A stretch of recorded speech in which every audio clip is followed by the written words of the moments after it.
인상 발언부터 한번 하겠습니다. 우리 성도들이 많이 기도해 주셔서 대단히 감사합니다. 고맙습니다. 특별히 화요일 밤마다 하는 중보기도 특공대 기도 소리를 하나님 들으신 것 같아요. 지난 5월 달에 MRI 촬영을 했더니 머리의 종양이 절반 딱 줄었대요.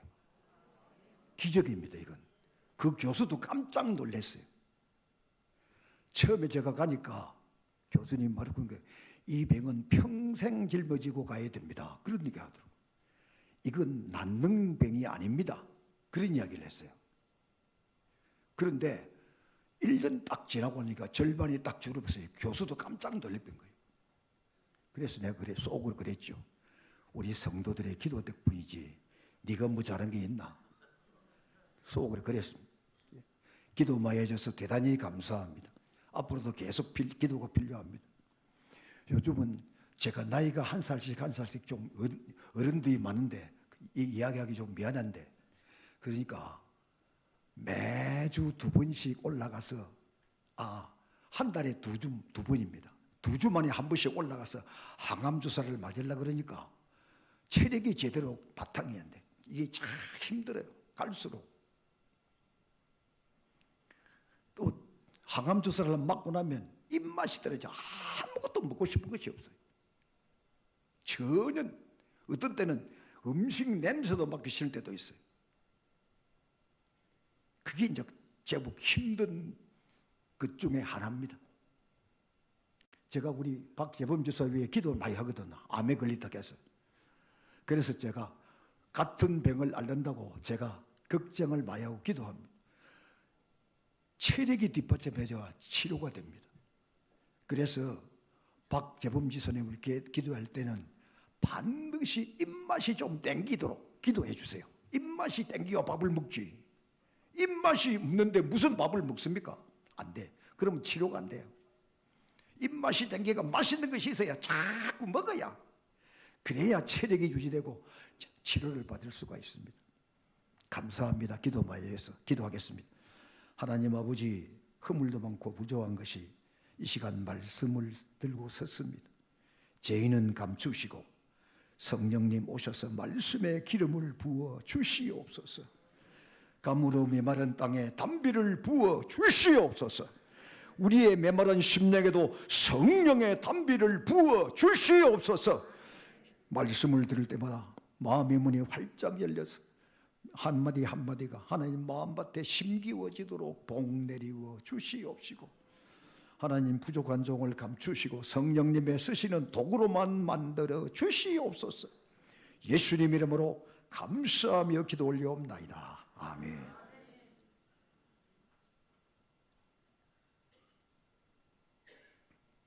요새는 안경을 안 띄면 글이 잘 안 보입니다. 죄송합니다. 1952년 8월 15일 날 거제동 상인구인들이 모이면 정량문에서 교역자를 포함한 10여 명의 성도들이 15평의 목조 천막 건물로 베델교회란 이름으로 시작한 우리 교회가 67년 3월에 거양교회란 이름으로 개명을 했습니다.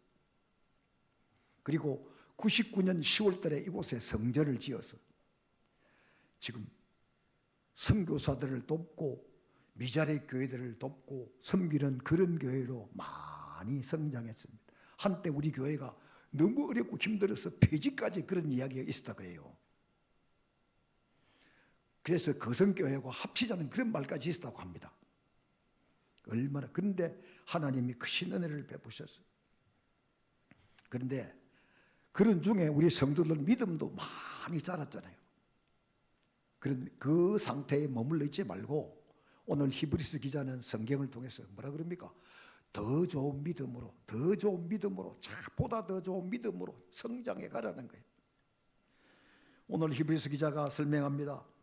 구약시대에 있던 성도들은 여러 가지 불리한 여건 속에서도 아직 오시지 않는 메시아를 고대하고 사모하며 하나님을 믿고 신뢰하면서 너무나도 훌륭한 믿음의 삶을 살았는데, 오늘 우리가 사는 신약시대의 성도들은 육신의 몸을 입고 이 땅에 오신 메시아, 이 메시아로 인한 확실한 구원관을 가지고 있고, 또 하나님이 성령님까지 보내셔가지고 우리의 마음에 내주하심으로 미래에 대한 확고한 소망까지 있잖아요.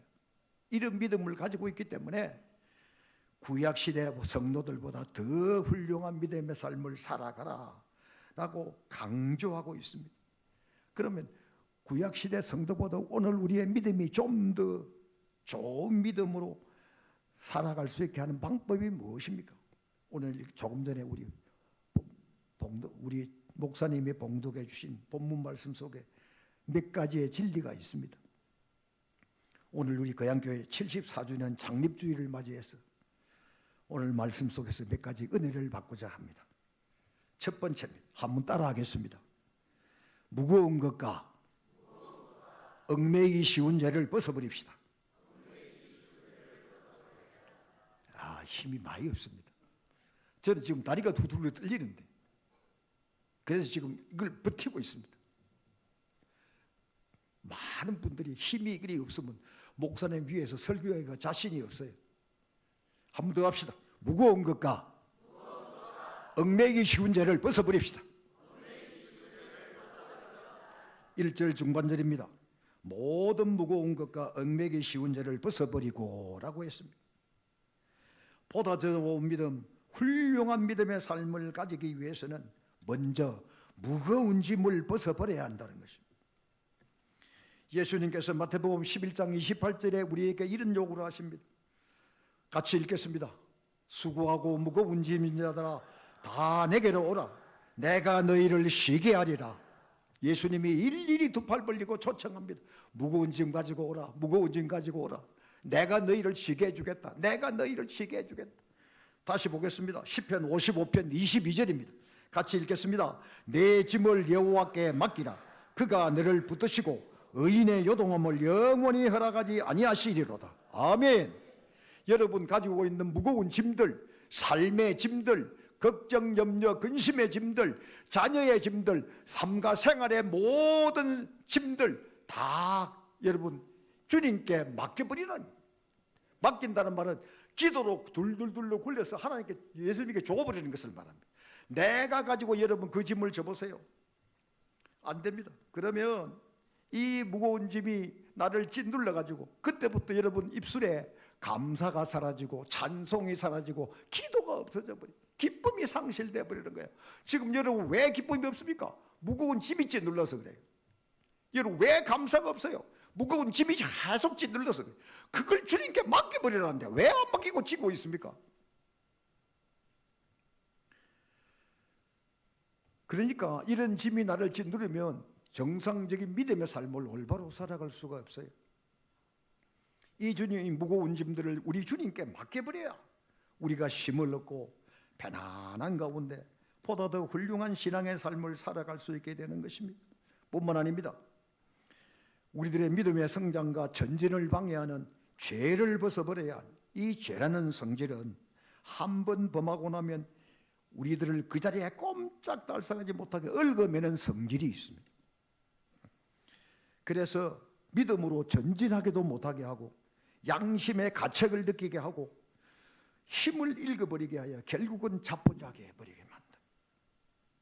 그러므로 특별히 이 죄는 베드로전서 2장 11절 보면은 영혼을 거스려 싸우는 육체의 정욕을 통해서 우리에게 계속해서 유혹으로 접근해 오기도 하고 때는 도전으로 오기도 하고 공격적으로 오기도 한다고 합니다. 그렇기 때문에 이런 죄들은 가감하게 끊어버려요. 본문 4절 말씀처럼 죄와 자꾸 싸우래. 언제까지 싸웁니까? 피 흘리기까지 대항하며 싸우라는 것이에요. 사랑하는 우리 거양재단에 소속한 모든 성도님 여러분, 우리의 모든 무거운 짐은 주님께 다 맡기고 우리를 얽어매는 모든 죄의 사슬은 가감하게 끊어버리고 사시기를 주의 이름으로 축원합니다. 두 번째입니다. 한 번 더 따라하겠습니다. 인내의 덕을 가져야 합니다. 1절 하반절 보세요. 인내로서 주 앞에 당한 경주하며 믿음의 삶을 사는 사람들의 필수의 덕이 끝까지 참고 끝까지 견디는 인내입니다. 이 인내가 없이는 결코 천국 문까지 이르러 들어갈 수가 없는 것입니다.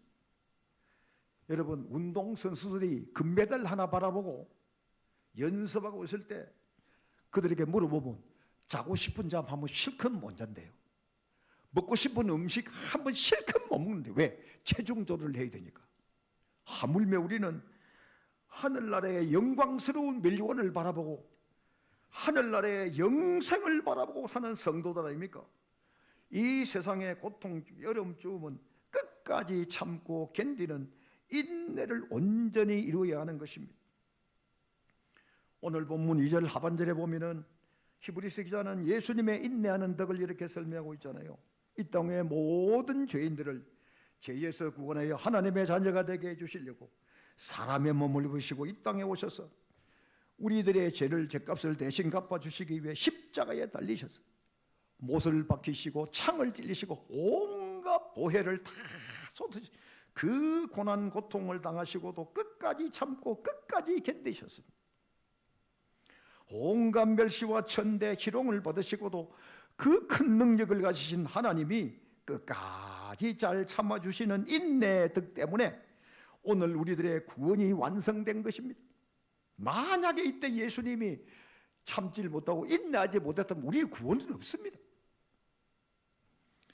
예수님의 이 땅의 삶의 길은 한마디로 말하면 인내하는 삶이었습니다. 끝까지 참고 끝까지 견디는 인내로 자기 앞에 당한 모든 길을 잘 달려가셨습니다. 사도 바울이 우리에게 권문합니다. 갈라디아 6장 9절입니다. 같이 읽겠습니다. 우리가 선을 행하되 낙심하지 말지니 포기하지 아니하면 때가 이름에 거두리라. 여러분, 선을 행해도 자꾸 낙심이 와요. 선을 행해도 자꾸 포기하고 싶으면서 생각이 들어온단 말이에요. 왜? 주변의 여건들이 너무 악하기 때문에 그래요. 그래서 사도 바울이 권면하잖아요. 그래도 성도는 끝까지 참고 끝까지 선을 행해라. 그러면 반드시 거둘 때가 온다. 그렇게 말씀한 거예요. 예수님이 종말론을 말씀하시면서 마태복음 24장 12절로 13절에 이렇게 말씀했습니다. 같이 한번 읽겠습니다. 불법이 성함으로 많은 사람의 사랑이 식어지리라. 그러나 끝까지 견디는 자는 구원을 얻으리라. 아멘. 여러분, 말세의 특징이 뭡니까? 불법과 불행, 불법이 성행하고 악한 것들이 성행하는 때가 말세의 특징입니다. 그렇기 때문에 사람이 사람을 믿지 못해요. 왜? 하도 사기를 많이 치니까. 이게 불법이 성행하는 거 아니에요. 그게 사랑이 다 식어 없어져 버려요. 이런 때도 성도들은 끝까지 믿음을 가지고 견디라는 이야기예요. 아무리 세상이 악하고 사람이 사람을 믿지 못하고 불법이 성행한다 하더라도 성도들은 믿음을 가지고 그래도 끝까지 참아야 돼. 그래야 구원을 얻는다. 그렇게 말씀했습니다. 히브리서 10장 36절 말씀 보십시다. 같이 읽겠습니다. 너희에게 인내가 필요함은 너희가 하나님의 뜻을 행하는 위해 약속을 받기 위함이라. 아멘. 여러분, 우리가 하나님의 뜻을 행했습니까? 말씀을 순종했습니까? 그 즉각 복이 오는 게 아니에요. 왜? 믿음을 가지고 인내하고 기다리고 있어야 하나님 복이 임하는 거예요. 반드시 인내가 있어요. 믿음과 인내는 하나님의 약속을 받게 한다고 오늘 말씀하고 있잖아요. 믿음의 경주를 하는 성도들이 꼭 가져야 할 필수의 덕목이 바로 참고 기다리는 인내입니다. 예수님이 이 땅에 오셔서 그렇게 오래오래 참으셨으니 오늘 우리들도 오래오래 참고 믿음으로 인내하는 삶을 계속 살아야 합니다. 그런데 중요한 것이 하나 있습니다. 이 인내하는, 참고 견딘다는 것은 여러분 우리의 결심과 다짐으로 안 됩니다. 여러분 100번 다짐해 보세요. 금방 쏟아버려요. 못 참습니다. 그만 폭발해버려요. 저도 그런 때가 많거든요. 그럼 어떻게 해야 돼요? 하나님의 신이신 성령님이 우리에게 임재하시고 우리를 온전히 붙들어 주셔야 그때야 오래 참음의 열매가 맺히는 것이에요. 성령의 역사가 없이는 절대로 여러분 인내가 안 돼요. 안 됩니다. 그렇기 때문에 우리 모든 성도님들은 성령이 내게 오셔서 나를 임재하시고 나를 완전히 붙들어서 끝까지 인내하며 살아갈 수 있도록 계속해서 기도하며 사시기를 주의 이름으로 축원합니다. 세 번째입니다. 한 번 더 따라하겠습니다. 예수님을 바라보아야 합니다. 2절 상반절입니다. 또한 믿음의 주여 온전케 하시는 이인 예수를 바라보자라고 했습니다. 이 본문에 보면 예수님이 어떤 분입니까? 우리의 믿음을 시작하게 하시는 분이 예수님이시고 우리의 믿음을 완성시켜 주신 분이 예수님이시고, 여러분 신앙생활의 출발은 언제부터라고 생각하십니까? 여러분이 교회에 처음 출석한 날입니까? 아닙니다. 여러분이 세례받은 날입니까? 아닙니다. 예수 그리스도를 나의 구주로 나의 주님으로 영접한 날이에요. 다시 말하면 예수님을 처음 만난 날이 나의 믿음의 시작의 첫날입니다. 이게 우리 신앙이 시작된 날이에요. 그때 그럼 무엇을 목표로 바라보고 살아야 합니까? 여러분 교회에서 말씀을 가르치고 예배를 인도하는 목사님을 바라봐야 합니까? 오랜 신앙의 연륜을 가지신 장로님을 바라봐야 합니까? 권사님을 바라봐야 합니까? 집사님들 바라봐야 합니까? 아니면 나를 선도하고 인도하신 분을 바라봐야 합니까? 아닙니다. 모두 다 사람이기 때문에 이 사람들 바라보다는 크게 실망합니다. 한 번은 실망할 때가 있습니다. 그렇다면 누구를 바라봐야 합니까? 바로 예수님을 바라봐야 하고 예수님을 향해 달려가야 하는 것입니다. 이 신앙의 목표를 우리가 분명히 하셔야 합니다. 그러면 예수를 바라보고 예수를 향해 달려간다는 말은 무슨 의미입니까? 그것은 예수 그리스도의 영광스러운 모습을 형상으로 닮아가야 한다는 말이에요. 한번 따라하겠습니다. 바라보면 가까이 가게 되고 바라보면 닮아갑니다. 지금 현대 교회 성도들의 큰 비극적인 신앙이 무엇인 줄 아십니까? 바라봐야 할 대상을 바로 안 바라봐. 예수님을 안 바라보고 자꾸 땅을 바라봐요. 세상을 바라본다고. 그러니까 여러분 한 발은 땅에 걸쳐놓고 한 발은 예수님께 걸쳐놓고 그게 여러분 무슨 신앙이 성장하겠습니까? 여러분 그렇게 해놓고 무슨 기도가 되겠습니까? 반드시 바라봐야 할 대상은 예수님인데 주님만 딱 바라보시고 그래서 기도하셔야 여러분 기도가 아주 잘 됩니다. 요즘 제가 머리에 병을 얻고 난 다음부터 제가 요새 하는 게 기도가 참 잘 되거든요. 옛날보다 기도를 조금 더 많이 합니다. 옛날보다는 조금 더 많이 해요. 기도가 참 잘 돼요. 정말 그렇습니다. 이 제 자랑이 절대로 아닙니다. 병을 얻었기 때문에 깨달은 진리입니다. 하나님 내게 기도하라는 신호였구나. 늦게 깨달았어요. 그때 일찍 깨달았으면 좀 좋았을 건데 이게 병이 나서 재발 또 재발 하고 난 다음에 비로소 깨달았어요. 2번이나 재발했는데 저는 5시간 수술을 2번씩 했잖아요. 머리 수술을. 그래 또 재발. 방사선 수술을 치료를 30번이나 했잖아요. 또 재발. 마지막에 지금 항암 주사 맞고 있잖아요. 그때 싹 깨달았어요. 참 어리석고 더딥니다. 참 어리석은 사람입니다. 하나님 내게 기도하라는 거로. 그래서 제가 아는 모든 성도를 위해 중보 기도를 합니다. 특별히 우리 거양교회 성도들은 제가 아는 사람 이름을 하나하나 들어가면서 기도합니다. 옛날에 제가 목회할 때도 그래 안 했거든요. 진짜입니다. 그때는 너무 일이 바빠가지고 그리 기도할 시간도 없었어요. 요즘은 제가 할 일이 기도밖에 없으니까. 그래서 제가 반드시 요즘은 기도 시간을 채우려고 발버둥을 치고 있습니다.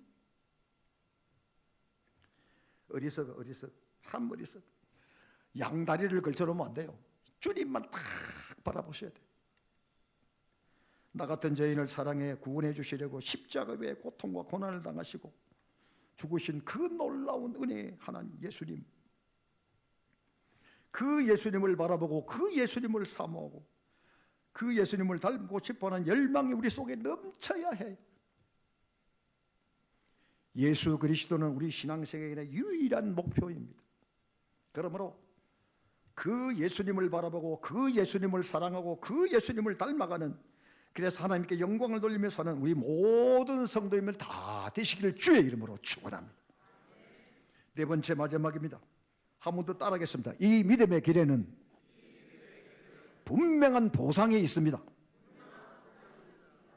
믿음으로 사는 삶이라는 것은 그리 편안하고 그리 쉬운 길이 아닙니다. 때로는 피곤하기도 하고 쓰러질 수도 있고 때로는 아파하기도 하고 고통스러울 때도 있습니다. 이 길에는 징계도 있고 꾸지람도 있고 채찍질도 있다고 오늘 본문에 말씀하고 있잖아요.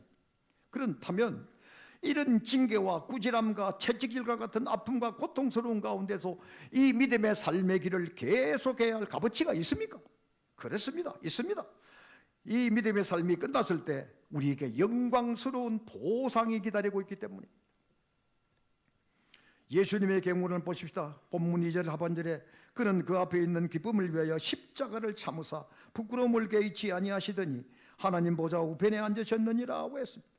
예수님은 2000년 전에 우리부터 일찍 이 세상에 먼저 오셔가지고 인간의 삶을 사시면서 그 앞에 있는 기쁨과 즐거움, 즉 보상을 바라보시고 십자가의 고난을 잘 참으셨다는 것입니다.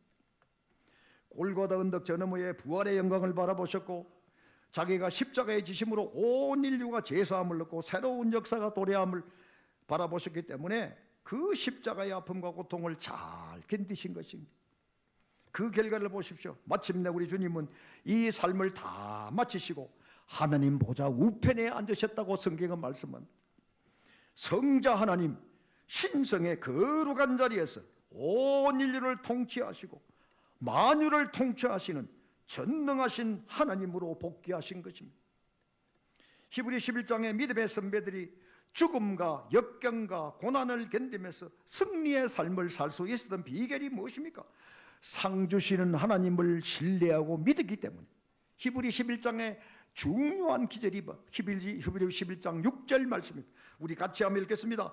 믿음이 없이는 하나님을 기쁘시게 하지 못하나니 하나님께 나아가는 자는 반드시 그가 계신 것과 또한 그가 자기를 찾는 자들에게 상 주시는 이심을 믿어야 할지니라. 아멘.